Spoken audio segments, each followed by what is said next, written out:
आप देख रहे हैं SMZ न्यूज। कार्यक्रम एक मुलाकात रोशनी के साथ। नमस्कार, आप सबका स्वागत है हमारे शो एक मुलाकात में।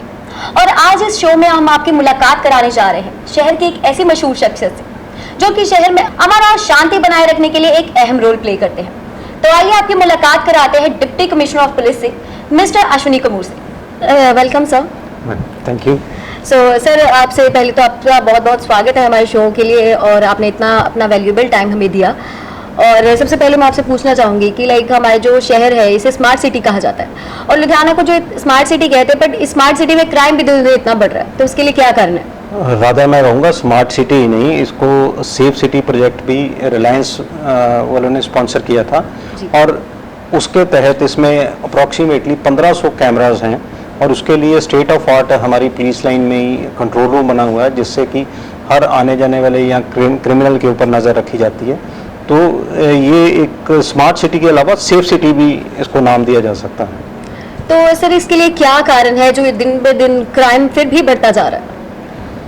अगर आप देखें, मेरी टेन्योर अप्रॉक्सीमेटली यहाँ 1.5 साल की हो चुकी है। 1.5 साल में कोई ऐसा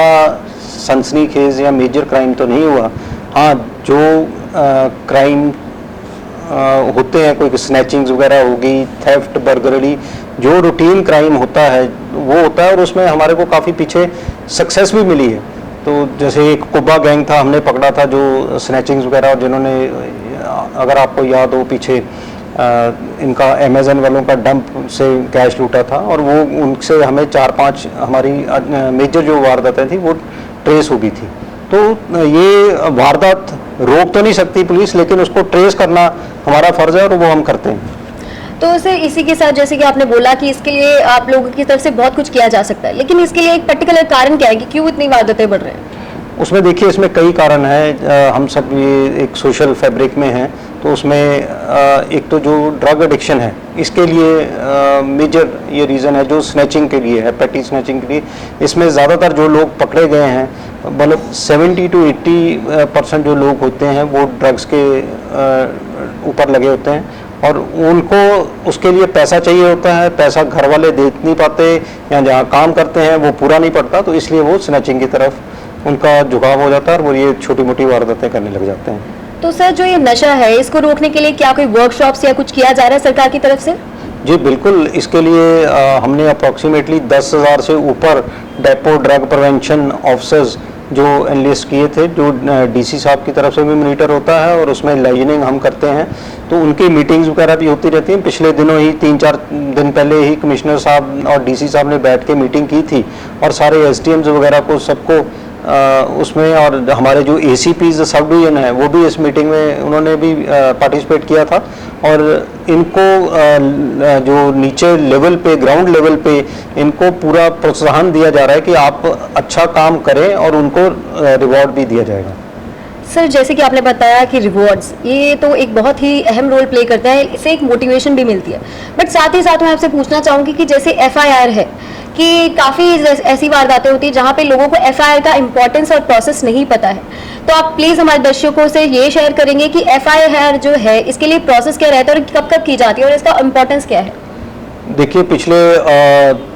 3-1 साल से तो पहले तो एफआईआर का ये था कि आपको थाने में जाके ही करवानी पड़ती थी, लेकिन हमने अब कुछ जो टेक्निकल विंग है हमारा, उधर कुछ ऐप्स डेवलप की हैं जो आप कंप्यूटर से या अपने मोबाइल फ़ोन से भी जाके, उसमें पीपी सांझ ऐप है जिसमें आप अपनी कंप्लेंट का भी देख सकते हैं कि क्या स्टेटस है, फाइनल हुई कि नहीं हुई, या आप उस पर अपनी कंप्लेंट या एफआईआर दर्ज करा सकते हैं, जो उसकी कॉपी भी आप ऑनलाइन ही उसको डाउनलोड कर सकते हैं या ऐप के थ्रू डाउनलोड कर सकते हैं। इवन जो आपके कोई डॉक्यूमेंट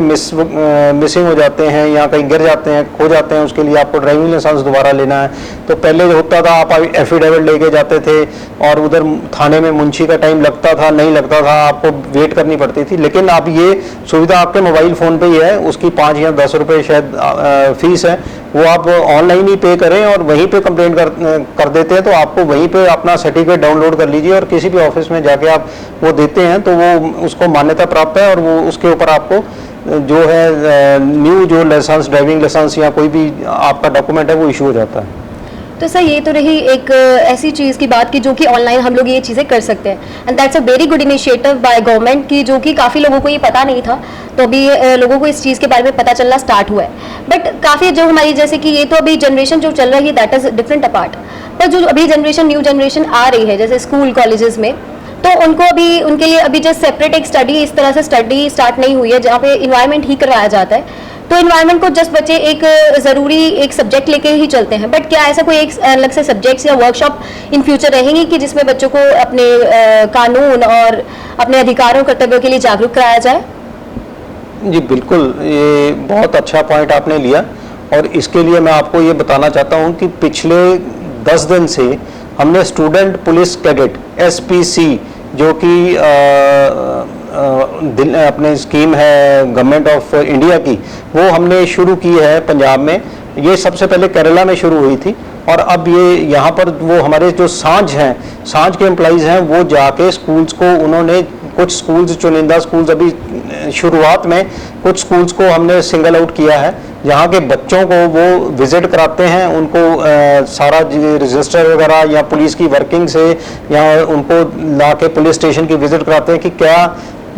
पुलिस कैसे काम करती है, जिसको हम उसको फ्रेंड ऑफ पुलिस भी कह सकते हैं, कि जैसे स्कूल कॉलेजेस के बच्चों को ये पता लगे कि पुलिस कैसे काम करती है और कानून क्या है, हमें कानून के दायरे में रह के ही काम करना है, और इससे हमें जो स्कूल कॉलेजेस से कुछ ना कुछ खबर भी मिलती रहती है कि क्या कोई गलत काम हो रहा है या कोई ड्रग्स वगैरह की, तो इससे काफ़ी इन्फॉर्मेशन पिछले 10 दिन में भी काफ़ी कुछ जानकारी मिली है। तो सर एक और अहम सवाल जो कि जनता की तरफ से मैं आपसे पूछना चाहती हूँ कि कई बार होता है कि एक रोड एक्सीडेंट जो कि आए दिन होते रहते हैं, बट रोड एक्सीडेंट्स में क्या होता है कि कई बार जो आम जनता है वो हेल्प नहीं करती, यही सोचकर कि आगे कहीं उनको पुलिस की तरफ से परेशान ना किया जाए। तो उसके लिए आप क्या कहना चाहेंगे कि आगे जाके क्या प्रोसेस है, उसके लिए प्लीज़ आप जनता को अवेयर करें कि अगर कि ऐसा कुछ केस होता है तो उसके लिए उनको क्या करना चाहिए इंस्टेंटली और क्या क्या हो सकता है, उसके लिए कंक्लूजन्स और वो सब कुछ आपको शेयर कीजिए। सबसे पहले तो ये है कि कहीं भी कोई एक्सीडेंट अगर आपके सामने हो जाता है या कोई हिट एंड रन केस होता है और आप वहाँ से गुजर रहे हैं, तो मेरी लोगों से, आम जनता से यही अपील है कि आप इंसानियत के नाते जो विक्टिम है उसको इमीडिएटली नज़दीक के हॉस्पिटल में या मेडिकल एड जहाँ भी अवेलेबल हो वहाँ रश करें। इसके लिए बार बार हमने पहले भी बोला है कि कोई भी उनके अगेंस्ट एक्शन नहीं लिया जाएगा, और उनको प्रोटेक्ट, कल को अगर वो विटनेस वगैरह भी कहीं देने जाते हैं तो पूरी प्रोटेक्शन दी जाएगी। और इसके लिए इसमें मैं ऐड करना चाहता हूँ, हमने जो हमारे सांझ केंद्र हैं अप्रॉक्सीमेटली 400 हर थाने में और सब डिवीजन लेवल पे भी, उसमें हमने एक विक्टिम रिलीफ सेंटर भी चला रखे हैं, जिसमें hit and run cases, acid cases और भी जो जिसमें गवर्नमेंट की तरफ से कंपनसेशन है, उसमें हम वहाँ पर अपने ESIs जो हमारे एम्प्लॉइज़ हैं वो विक्टिम की तरफ से सारी फॉर्मेलिटीज़ वगैरह पूरी करके, FIR, पोस्टमार्टम, ये वो सारा पूरा करके उनका वो बना के गवर्नमेंट के पास पेपर्स भेज देते हैं। तो अप्रॉक्सीमेटली अब तक हमें 1200 से 1400 के बीच में केसेस जो हैं जिसमें कंपनसेशन मिल चुकी है ऑल ओवर पंजाब, और 3500 से 4000 या 5000 के करीब शायद होंगे जो केसेस जो इन्होंने अब तक विक्टिम रिलीफ में सबमिट किए हैं DC ऑफिस या जो भी कंसर्न अथॉरिटी है जहां से इनको कंपनसेशन मिलनी है। तो सर जैसे कि अभी मुझे आपसे ये पूछना है कि जैसे कि कंपनसेशन की आपने बात करी है एंड ऑल, तो ऐसे कई ऐसे केसेस भी आते हैं, तो जैसे कि लोगों को जिससे प्रोत्साहन दे सके, तो क्या ऐसा होता है कि कभी आप रिवॉर्ड्स वगैरह भी ऐसे चीज़ों में मैंने देखा है कि चाहे वो कहीं से भी हो, कोई भी प्रोफेशन हो, वहाँ रिवॉर्ड्स बहुत ही ज़्यादा अहम किरदार निभाते हैं। तो ऐसा कुछ होता है कभी किसी ने बहादुरी का काम किया हो और हमारी सरकार की तरफ से उसको रिवॉर्ड दिया गया हो? देखिए उसमें जैसे ड्रग्स की कोई इन्फॉर्मेशन देनी है या कैश रिकवरी है कोई देता है, तो उसमें कुछ परसेंटेज या कुछ एक पर्टिकुलर अमाउंट जो फिक्स है गवर्नमेंट की तरफ से कि इतना रिवार्ड मनी है, किसी में 10% होता है, किसी में 20% होता है। तो वो जो भी गवर्नमेंट की तरफ से मान्यता प्राप्त है वो रिवार्ड बिल्कुल सरकार और पुलिस की तरफ से उस इन्फॉर्मर को या जो जिसकी इन्फॉर्मेशन पे कोई रिकवरी होती है या कोई रिकवरी करवाता है खुद जाके, उसको दिया जाता है। तो सर कोई टिप्स या जनता से आप कोई मैसेज देना चाहेंगे जो कि हम लोग सारे फॉलो कर सके? जैसे मैंने पहले कहा कि कुछ चीज़ें हैं जो हमें इंसानियत के नाते ज़रूर करनी चाहिए कि जो एक्सीडेंट विक्टिम है अगर आपके हो सकता है कि आप चले जाएं और वो उसकी जान चली जाए और आप रुक जाएं तो उसकी जान बच जाए, तो उसको प्लीज़ ज़रूर आप इंसानियत के नाते जो रोड एक्सीडेंट विक्टिम है उसको मेडिकल एड या हॉस्पिटल तक ज़रूर पहुंचाएं। तो ये थी एक मुलाकात हमारे deputy commissioner of police Ludhiana mister Ashwini Kapoor के साथ। तो सर, आपका वैल्यूएबल टाइम हमें देने के लिए बहुत बहुत शुक्रिया। धन्यवाद, थैंक यू।